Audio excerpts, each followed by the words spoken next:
Hey YouTube, what's going on, guys? So give you a little update on what I'm working on. Got the alternator in, bought all the belts. Working on the Saginaw right now. I gotta make an adjustment and then I'll put the Saginaw pump on. I'll have that. Gonna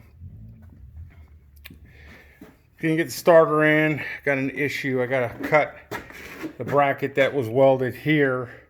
It's too long. I gotta cut it back to about here, and then I can put the starter in. Basically, this weekend I'm going to try to get the transmission and the transfer cases in. Right now I bought a custom cable. It seems to be pretty good. I got to change my valve cover because I don't know what happened, but I thought I gave them the one with the pedestal. Apparently not. So I got to get that done. And yeah, once we get the rest of the drivetrain in, the transfer case and the transmissions, I'll be able to take this down and have 1-ton drive shafts custom made from a buddy of mine.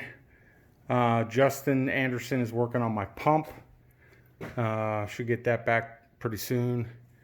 And so anyways, that's the update on the motor. I just thought I'd give you guys an update of how the build's going on the IDI.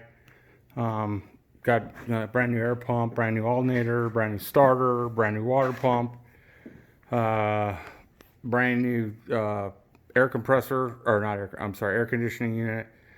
So yeah, so I'm just waiting, get the rest of this closed up. I have the heater block coming, and what else do I have? I think that's pretty much it, man. So that's kind of the update on the IDI right now. So I'll be getting you some more pictures and videos once I finish up and get the parts in. Thanks for watching.